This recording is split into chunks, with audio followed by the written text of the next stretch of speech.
again. To this day, he's suffering from PTSD.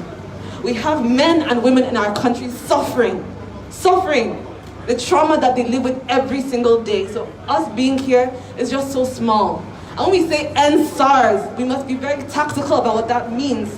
We're not saying we want them to be disbanded. We're not asking for a reform. We want justice. We want these people who are killing our brothers, who are killing our sisters, to go to court, to go to jail, to be tried, to go to jail. That's what we're asking for when we say end SARS.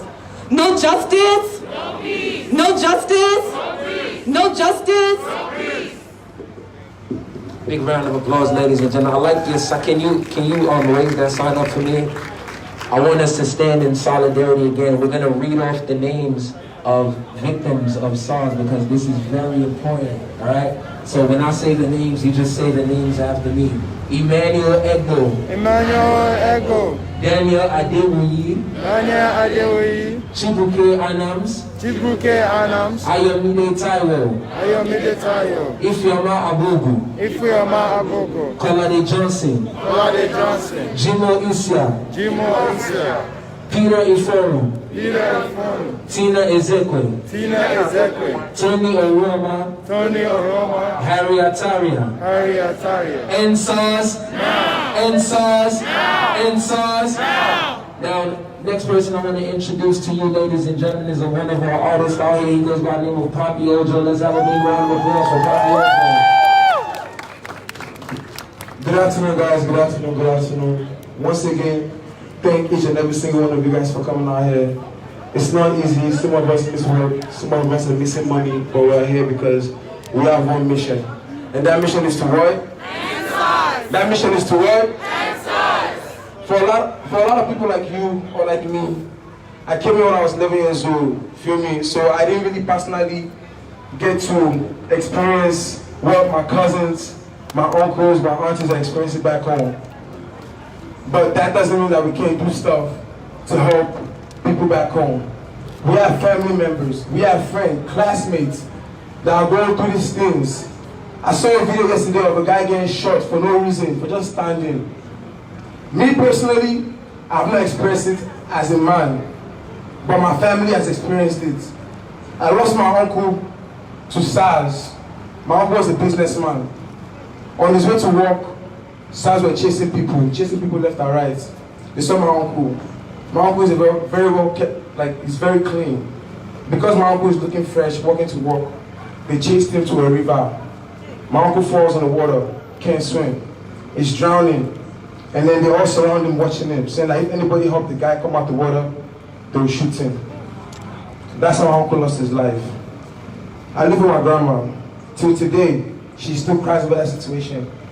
So imagine me being here, not understanding what's going on, back home, seeing my grandma when she wake up, on a random day, everybody else in the family is happy eating, and my grandma stumbles upon a video of somebody getting shot by SARS. She starts to cry again. And I'm there like, what's going on? You feel me? It's very sad. And I feel like as I'm here right now, I'm getting very emotional because we won't feel what they're feeling back home. We could say end SARS, end SARS, end SARS. We will never feel that pain that they're feeling back home. And for me, I know personally for me when I heard that story, I haven't been back home since I've been here. And I'm 23 years old now. I came when I was 11 years old. I've not gone back one time. And that's because me, myself, I'm afraid of my own country. I'm afraid. My mom would tell me, Stephen, go. I said, I'm not going. Uncle Ola died in Nigeria. I lost 2 uncles to SARS. 2. My grandma gave birth to three boys, 3 girls. She lost 2. My dad is the only one left. Imagine her sorrow. I can't go back there. I'm afraid. But today, seeing as we're all united, it has given me the strength to go back home in whatever way I can to make change. And I'm begging each and every single one of us, as I said, that are afraid like me. Because as I'm standing here, I'm saying it, but I'm still scared. But I can't keep living in fear anymore because I have so much cousins back home that call me like, Brad Stephen, please help. If I get a call tomorrow that my cousins are dead because of SARS, am I going to say I'm not going to go back home because I'm afraid to go and bury my cousin? No. We can't be afraid no more. So guys, please please, in whatever way we can, money, posting, whatever we can, please, guys, I'm pleading, and I'm making a promise to myself and to everybody back home in Nigeria, in whatever way I can, I'm gonna help. And I want each and every single one of us to make that promise too, because it might not be your brother, it might not be your sister, but who wants to see their peers die? I watched this video of this guy, this old man yesterday, crying that they killed his son. And I felt like I was that man's son. If it was you that lost the son, how would you feel? So we have to put ourselves in that position and we have to fight together. So guys, please, I'm begging. Please, let's help. And whatever we can, let's help. Thank you. I think he said something very important, that even though he was afraid, that he is afraid, he still wants to go back home and make that change. All of us have had plans to go back home in December. It's not only about Jaye, popping bottles, Zango, all of that stuff. Because right now we have issues facing us. We have our brothers and sisters back home that definitely need our help, like he said. So when we are out there, for those of us that are going this December, keep in mind what the mission is. You don't want to just say NSARS now just to look good for social media or just look good for your friends, and people are still suffering. We want to make sure that we are taking this message from now till SARS is no more. That's how we need to do it. All right? When I say NSARS, you say now. NSARS, NSARS, NSARS, NSARS. So we have our next one. So once again as well, if you're posting, if you are putting anything on social media, NSARS, NSARS now, NSARS NYC.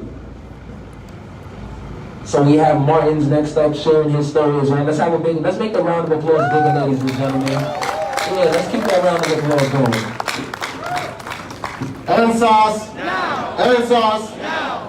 I've heard a lot of people share their stories about SARS, and it often has to do with having dreads or piercings or tattoos. But that's a half story, because I have no dreads, no piercings, no tattoos. And in 2 years, I've had 4 encounters with SARS that cost me over 100,000 naira in cash.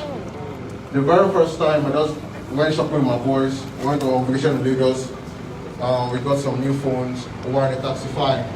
And in the hold up in the traffic, they just came with civilian uniforms, flashing their gun and ID card, and told us to come out. So I was riding shotgun, I was in the front seat, and I'm just stubborn as hell because I went to the military school myself. So I refused to come out, and before I knew what was happening, my boys were in the Moluwe explaining themselves. So when I came out, they bundled me in, took our phones, made us unlock our phones at gunpoint, and they started checking our email, our galleries, and they were going through our bank alerts.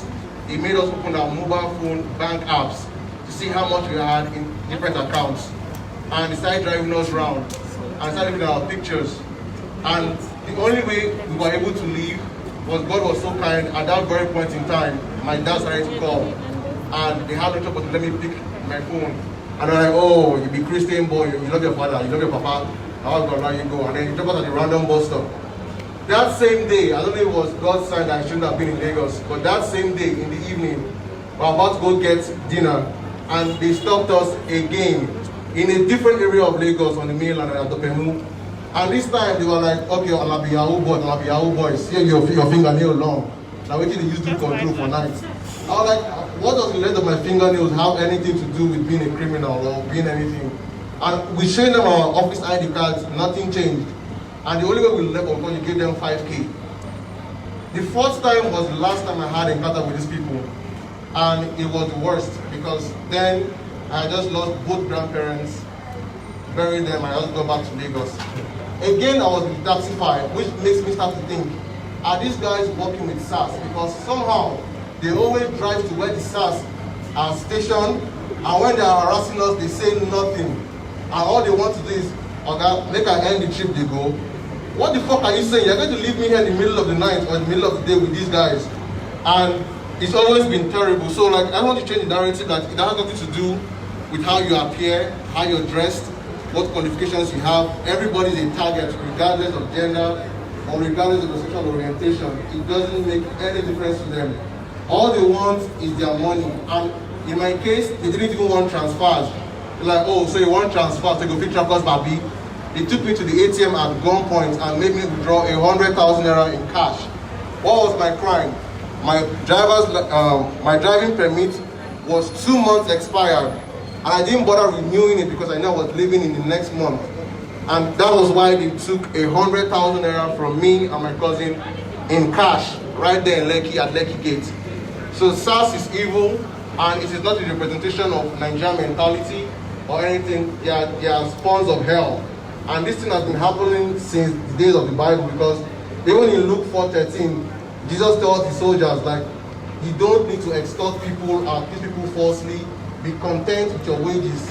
If you don't believe me, you have the Bible, you can look it up. So this is just pure evil. It's not Nigerian evil. It's not African evil. It's just evil. And with all I want to say is, whatever you can do to support, cash, online trends, whatever, just support. Everyone is a target. Nobody is safe. Don't be fooled. Nobody is safe. Answers. Answers. And one more thing, because some people are like getting satisfied with the reform.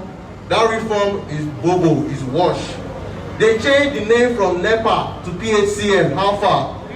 Like they? No. They want to change the name from SARS to anti-kidnapping or anti-cultism. They are rebranding criminals. NSARS is not a marketing campaign. It's not a rebranding issue. You can't rebrand evil. Evil is evil. You can't change it to water. It doesn't make it safe. It's still the same poison. We need those people arrested. We need them put behind bars.